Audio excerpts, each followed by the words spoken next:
Alhamdulillahi wa kafa. Wassalatu wassalam ala nabil mustafa wa ala alihi wa sahbihi wa man iqtafa. Amma ba'd. Ahlan wa sahlan pemirsa PGI TV dimanapun antum berada. Semoga antum semua senantiasa di dalam lindungan Allah Subhanahu wa ta'ala. Salawat serta salam tetaplah kita curahkan kepada junjungan kita Nabi besar Nabi Muhammad sallallahu alaihi wasallam serta keluarganya dan sahabat-sahabatnya, dengan harapan semoga kita mendapatkan syafaatnya di akhirat kelak nanti. Amin amin ya rabbal alamin. Bersama kami telah hadir guru mulia kita, guru yang kita cintai, guru yang kita ta'zimi, yang nantinya kita akan bertanya beberapa pertanyaan mengenai hal keislaman yang akan disampaikan oleh pengasuh kita Syekhuna Kiai Haji Lutfi Baswari matta'anallahu bi tuili hayatihi syarifah. Amin amin. Assalamualaikum Pak Kiai, kaifa halukum? Waalaikumsalam warahmatullahi wabarakatuh. Alhamdulillah ana fi khairin wa afiyah. Alhamdulillah.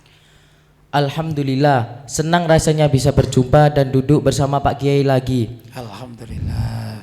Semoga kita keluar dari majelis ini mendapatkan ilmu yang bermanfaat, rahmat dan maghfirah dari Allah Subhanahu wa taala. Amin amin ya rabbal alamin. Pak Kiai, saya mau bertanya. Mumpung kita di bulan Dzulhijjah, banyak umat muslim khususnya di Indonesia melaksanakan kewajiban ibadah haji di tanah suci. Baik. Yang saya tanyakan, apabila ada orang tua yang sudah mendaftar haji akan tetapi ia meninggal sebelum keberangkatannya, apakah hajinya boleh dibadalkan oleh ahli warisnya atau keluarganya? Pertanyaannya, ada seorang ya, bapak atau ibu gitu ya, punya anak gitu ya. Sedangkan si bapak atau si ibu ini sudah daftar haji WNH, misalnya dijadwalkan tahun ini gitu ya, berarti kemarin kan sudah ya. Tapi sebelum berangkat ke Mekah wafat, gitu ya. Sebelum keberangkatannya. Sebut saja wafatnya itu pada bulan Syawal misalnya ya. Nah, pertanyaannya apakah boleh dibadali oleh ahli warisnya, begitu ya? Baik, begini, badal haji sama badal haji itu hukumnya boleh badal haji, baik oleh ahli warisnya maupun oleh orang lain yang dibayar, ya, dibayar dengan harga tertentu, begitu ya. Itu boleh hukumnya. Cuman ada syaratnya. Di antara dari syarat itu yang membadali harus sudah pernah haji. Itu ya. Misalnya saya dengan ayah saya. Misalnya ini lebih mudah ya.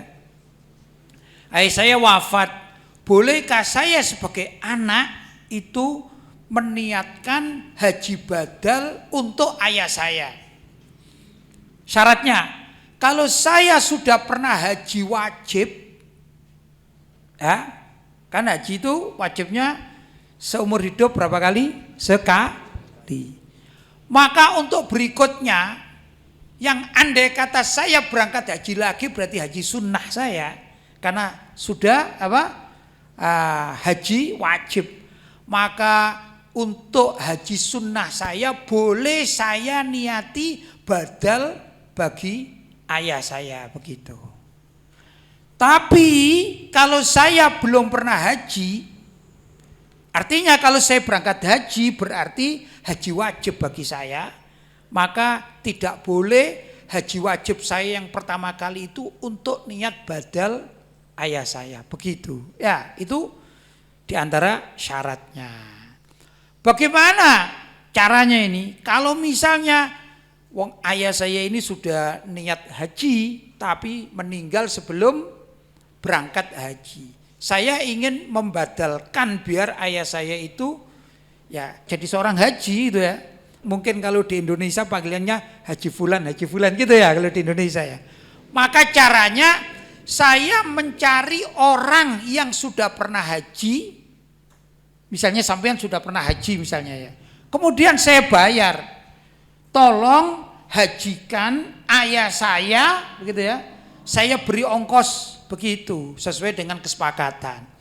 Karena sampean sudah pernah haji dan untuk berangkat yang kedua kalinya itu haji sunnah, maka sampean boleh menghajikan atas nama ayah saya.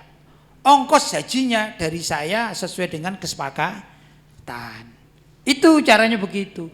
Tapi intinya bahwa membadalkan haji untuk orang yang sudah meninggal dunia itu boleh dan dianjurkan.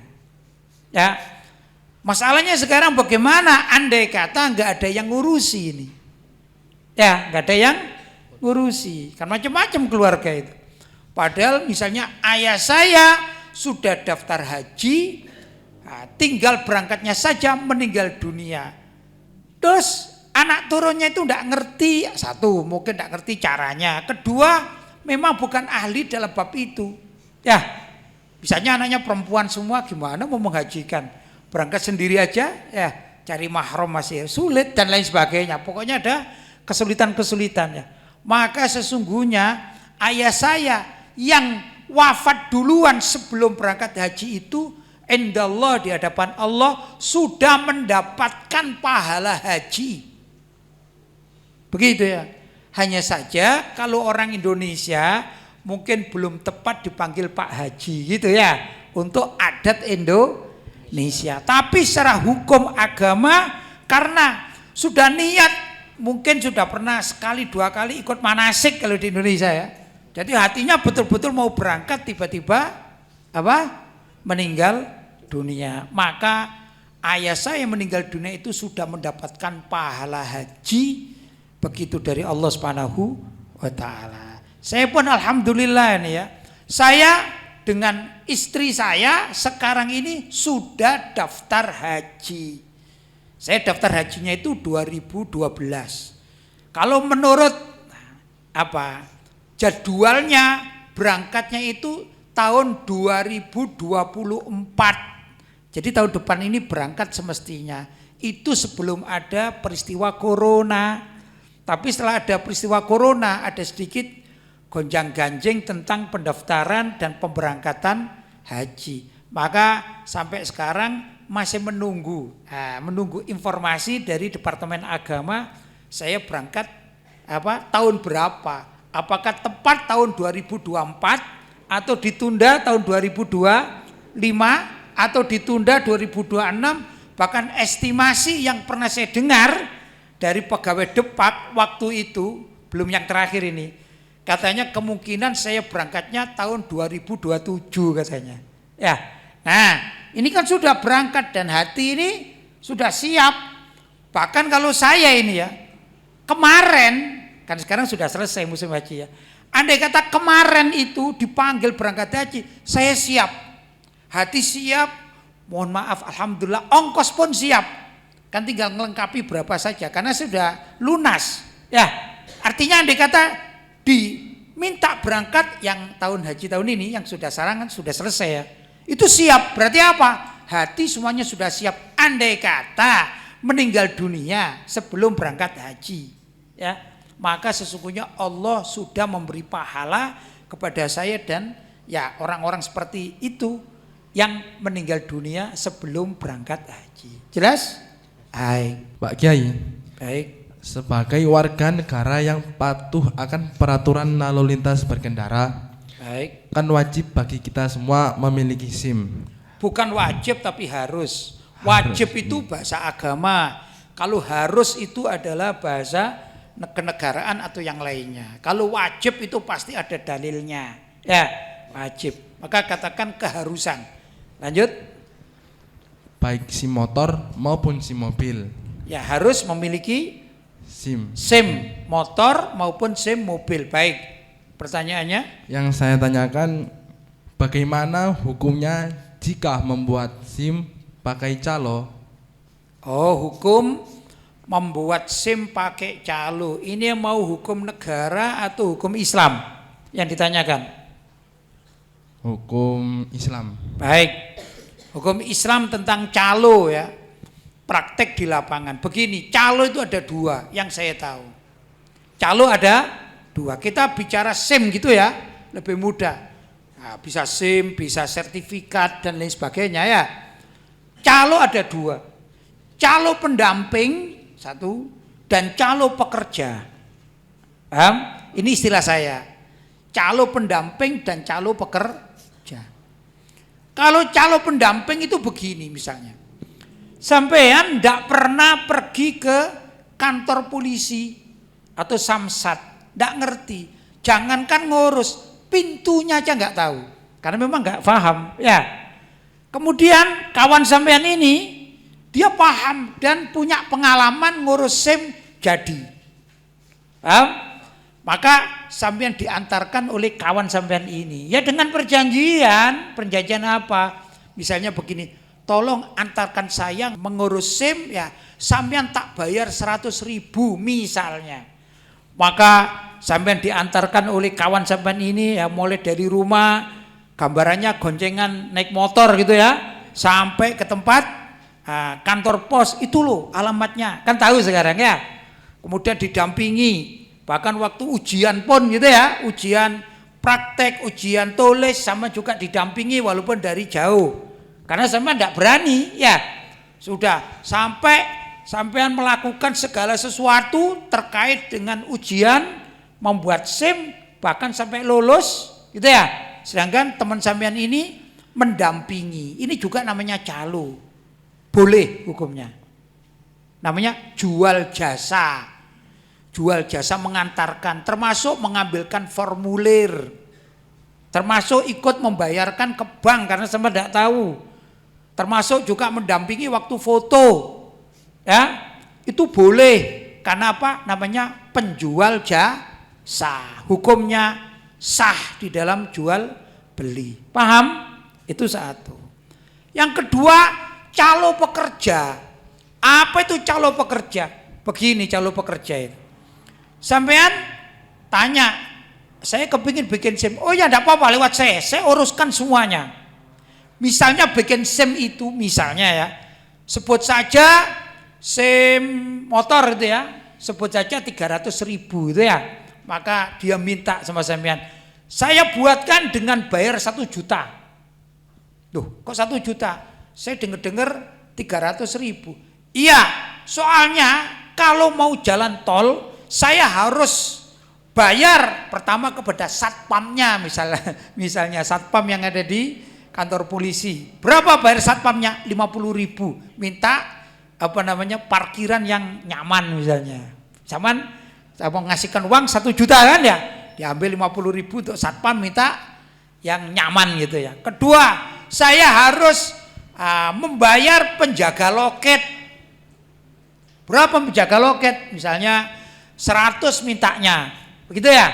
Maka dia bayar 100 dari uang sampean tadi itu. Demikian sampai proses, dia terus membayar, itu namanya menyogok. Paham? Namanya apa? Menyogok. Lah menyogok itu namanya riswah. Dan riswah itu haram hukumnya. Kata Nabi SAW, ar-rashi wal murtashi finnar. Penyogok dan yang mau disogok itu diancam masuk neraka. Jadi tadi ya, sampean diminta itu dan sampean tahu uang sampean 1 juta untuk dunia sogok menyogok, sampean dosa. Ini teman sampean calonya, calo pekerja juga dosa, satpam di kantor polisi juga dosa, terus penjaga loketnya juga dosa, yang bagian foto juga dosa kalau disogok. Semua yang terkait dengan sogok menyogok itu dosa, dan besok semua akan diancam masuk neraka. Dalam hadis apa? Ar-rashi wal murtashi finnar. Orang yang niat menyogok dan yang disogok akan masuk neraka. Begitu ya. Jadi ada dua calo itu, ada yang boleh, ada yang tidak boleh. Paham? Baik. Pak Kiai, di masjid-masjid biasanya masyarakat itu mengadakan majelis-majelis seperti majelis Maulid Tiba dan semisalnya. Baik. dengan menabur rebana di dalam masjid. Yang saya tanyakan, Baik. apakah menabur rebana di dalam masjid terdapat ikhtilaf? Menabur rebana di dalam masjid apakah ada khilaf, perbedaan pendapat? Ya, saya hanya membatasi tentang ulama-ulama Ahlus Sunnah wal Jamaah. Saya tidak mau kelompok-kelompok lain seperti Salafi Wahabi, enggak. Ya. Di kalangan ulama Ahlus Sunnah wal Jamaah itu ada yang mengharamkan, ada yang menghalalkan. Saya pribadi mengikuti ulama yang menghalalkan. Kan boleh kan? Ya.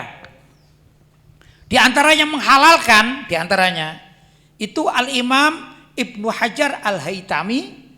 Dalam salah satu kitab beliau menerangkan suatu permasalahan. Ini ya, permasalahan menabur rebana di dalam masjid. Beliau mengatakan fihi imaun ala jawazi dorbit tufi fil masajid.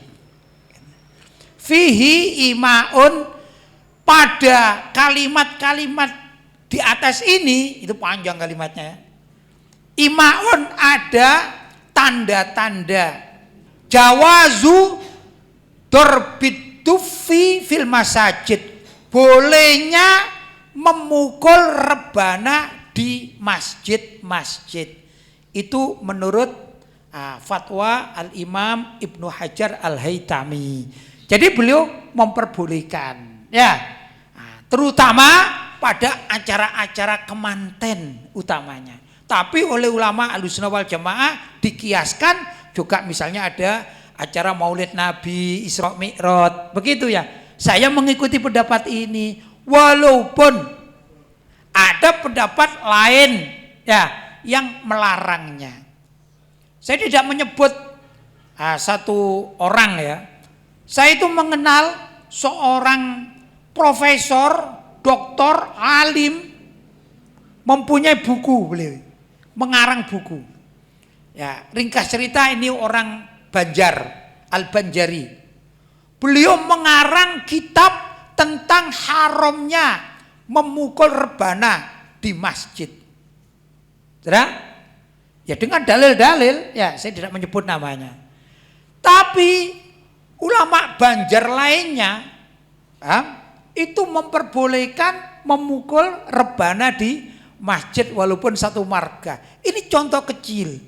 Demikian juga di kalangan ulama-ulama di Jawa ya, atau di Indonesia, bahkan seluruh dunia. Ini ada dua pendapat, paham ya? Ada dua pendapat tentang memukul rebana di masjid, paham? Tadi di awal saya mengatakan saya tidak bicara tentang Salafi Wahabi gitu, karena mereka langsung mutlak bid'ah, haram, di neraka. Nah, ini enggak bijaksana, karena para ulama-ulama salaf pun berbeda pendapat. Sebut saja ulama fulan melarang, ulama fulan memperbolehkan, tergantung dari umat Islam mau memilih yang mana. Kalau saya pribadi termasuk mengikuti tadi siapa, Al-Imam Ibnu Hajar Al-Haytami. Saya terkadang juga memukul rebana di masjid atau menyaksikan rebana di masjid, begitu ya. Jelas? Baik.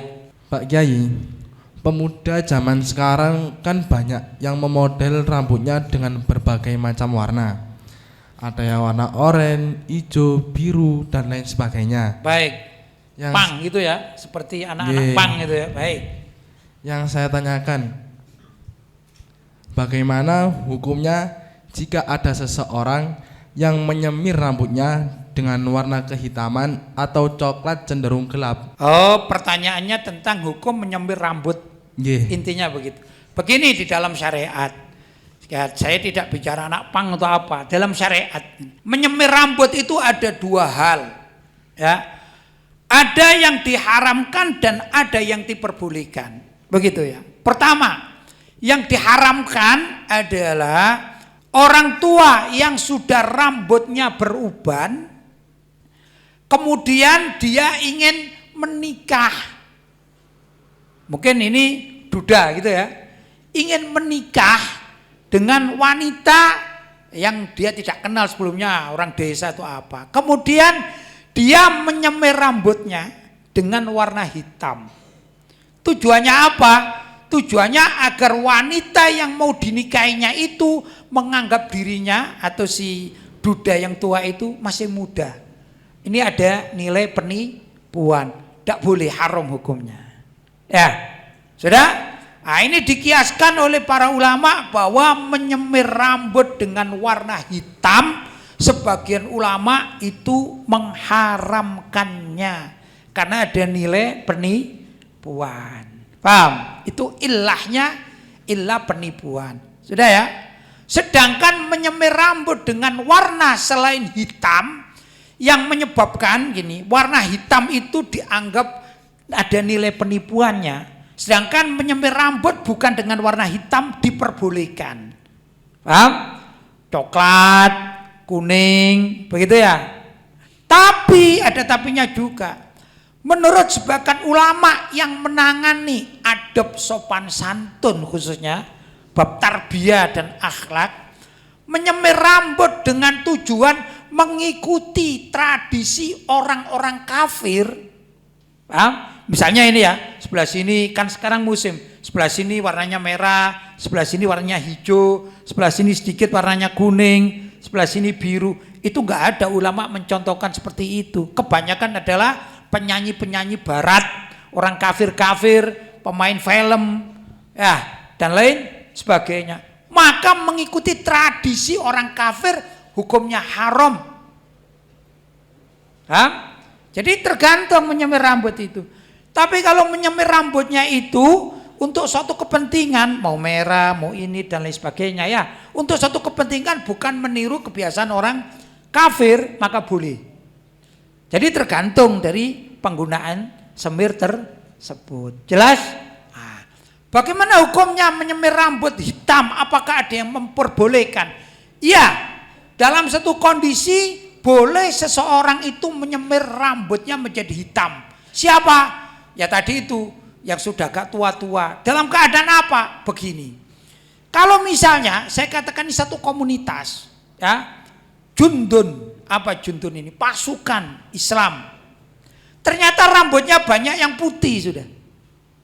Sedangkan musuh orang kafir yang memang mau perang, mereka itu masih muda-muda.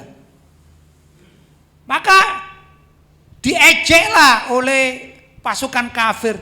Allah, umat Islam lemah, lihat tuh sudah tua-tua itu, rambutnya aja sudah pada putih, kita gak bakalan mundur. Nah, itu justru pasukan muslim yang seperti tadi mau perang dengan orang kafir yang muda-muda dianjurkan untuk menyemir rambutnya menjadi hitam semua.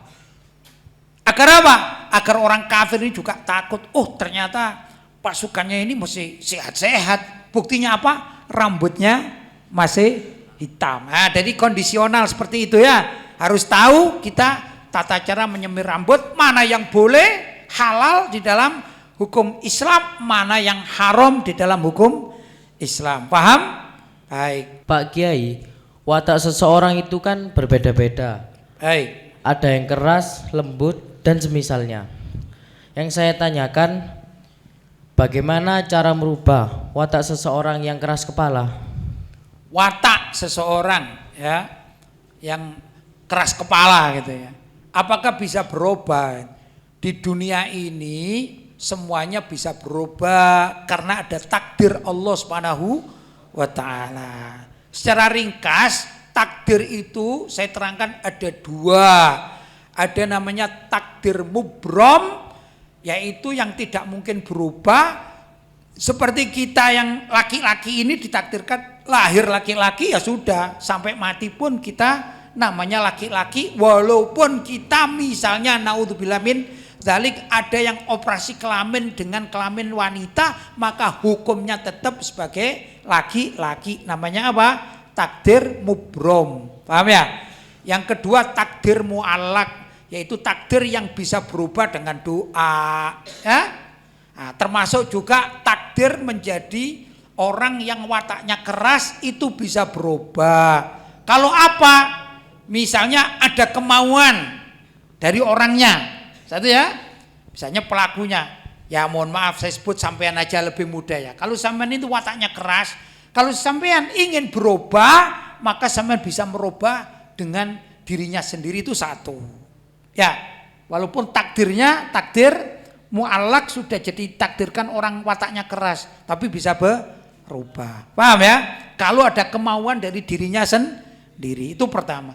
Yang kedua, bisa dirubah dengan pendidikan, yaitu dingajikan, disuruh belajar, disekolahkan, sekolah adab sopan santun, sehingga dengan banyak mendengarkan ilmu-ilmu nasihat, maka lama kelamaan watak kerasnya ini menjadi lentur. Begitu ya. Berikutnya adalah dengan cara pergaulan yang bagus, mencari pergaulan. Paham ya? Kalau sampai wataknya keras, kemudian bergaul dengan orang-orang yang lembut-lembut begitu, maka watak keras itu biasanya bisa berubah karena mencontoh kawan pergaulan, gitu ya. Kemudian juga bisa dengan cara sering mendengarkan nasihat, dinasihati. Nasihat itu ada yang keras, ada yang lunak, dimarahin misalnya. Misalnya ini keras gitu ya, ketemu saya nasihati. Mas, jangan keras mas, kasihan lawan bicaranya itu, sama berdiri toh takut, sama tidak perlu menjerit-jerit, teriak-teriak, cukup sama katakan jangan, sudah cukup, karena sama ini sudah keras wataknya. Akhirnya sama semula mengatakan jangan, tidak, mari, cukup, mari, jangan begitulah. Ini kan berubah watak. Dengan apa? Dengan mendengarkan nasihat. Juga pembimbing, dengan mencari pembimbing yang sabar.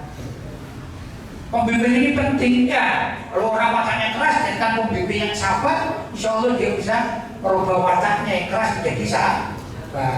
Jadi ada trik-trik tertentu yang bisa dilakukan untuk merubah watak keras menjadi watak yang lebih halus. Begitu ya. Jelas? Baik. Pak Kiai, biasanya kuburan yang sudah lama tidak diziarahi oleh keluarganya akan tumbuh rumput liar di atas kuburan tersebut. Lalu yang saya tanyakan, bagaimana hukumnya jika mencabut rumput di atas kuburan atau musara? Baik, mencabut rumput begini ya. Pertama, ada hadis Nabi Shallallahu Alaihi Wasallam. Secara ringkas, saya terangkan secara ringkas. Suatu saat Nabi Shallallahu Alaihi Wasallam itu pergi ke suatu tempat. Ringkas ceritanya, beliau menemukan dua kuburan. Nah, kemudian secara ringkas juga beliau minta diambilkan pelepah kurma yang masih segar. Setelah beliau mendapatkan pelepah kurma itu, banyak-banyak ini ya, saya ngambil satu aja ya, karena ini di prolog gitu ya. Maka Nabi menancapkan pelepah kurma itu di atas kuburan yang dua kuburan tadi itu, kanan dan kiri gitu ya. Nah, sambil beliau mengucapkan mudah-mudahan selagi pelepah kurma ini masih basah, masih segar, maka Allah berkenan meringankan siksa bagi kedua penghuni kuburan. Paham? Ini hadis Nabi, banyak riwayatnya. Dari sini para ulama mengatakan bahwa tumbuhan hidup di atas kuburan itu aslinya adalah haknya mayit, bukan haknya orang hidup. Apa buktinya? Tadi itu ternyata mayit yang di kuburan itu mendapatkan apa? Keringanan dari keberadaan tanaman yang hidup di atas kuburannya. Di antara imam-imam yang bermadzhab Syafi'i itu, tadi saya sebutkan ada Imam Romli, ada Imam Ibnu Qasim, ya, mengatakan haram hukumnya mencabut rumput yang hidup di atas kuburan mayit muslim. Kenapa? Karena sudah menghilangkan atau berbuat dolim kepada mayit. Begitu ya. Walaupun di sana ada yang terinci, gitu ya. Imam-imam kita ini merinci. Perinciannya antara lain mereka menyebutkan, andai kata ini kuburan, ya. Terus rumputnya masih banyak, kemudian cara mencabutnya cuma dirapikan dan masih ditinggalkan sebagian, maka tidak apa-apa. Tapi kalau dicabut putra menjadi gersang, haram. Jelas? Nah, jadi caranya kalau kita mau merapikan, dirapikan, jangan dibuang. Karena hukumnya menurut mazhab Syafi'i haram kalau dibuang. Ya, karena rumput atau tanaman itu haknya mayit, bukan haknya yang hidup. Paham ya? Nah, itulah di antara pembahasan. Masih banyak ini rincian-rincian dari ulama-ulama kita Ahlussunnah wal Jamaah dalam mazhab Syafi'i. Ya, ada yang mengatakan juga demikian. Bagi yang menanamnya atau yang meletakkannya itu boleh mencabut dan merapikannya, tapi bagi orang lain tidak boleh. Contoh misalnya, sampean ini ya dengan temannya gitu. Kalau sampean yang menanam rumput di kuburan tersebut, misalnya kuburan ayah, ibu, kakek, nenek itu ya, kalau sampean mencabut, hukumnya menjadi boleh. Tapi kalau teman sampean, hukumnya jadi haram. Karena apa? Karena dia tidak punya hak. Sedangkan sampean punya hak. Begitu pembahasannya yang panjang lebar di dalam kitab-kitab fikih. Tapi secara ringkas saya mengatakan ada yang boleh, ada yang haram. Jelas? Paham? Baik. Alhamdulillah, acara kita pagi ini telah selesai. Semoga ilmu yang beliau berikan menjadi ilmu yang bermanfaat, berbarokah bagi kita semua di dunia dan di akhirat kelak nanti. Dan semoga beliau Syekhuna Kiai Haji Lutfi Baswari diberikan umur yang panjang, sehat walafiat, dan dilancarkan di dalam dakwahnya. Terima kasih kepada antum semua yang telah siap menyaksikan acara ini mulai awal hingga akhir. Semoga antum diberikan pahala yang berlimpah dari Allah Subhanahu wa taala. Kami selaku moderator dan kru yang bertugas mengucapkan pamit undur diri dari hadapan antum semua. Terakhir, jangan lupa like, komen, subscribe, dan share sebanyak-banyaknya agar tidak ketinggalan video-video dari kami. Jika ada salah kata, mohon dimaafkan. Wassalamualaikum warahmatullahi wabarakatuh.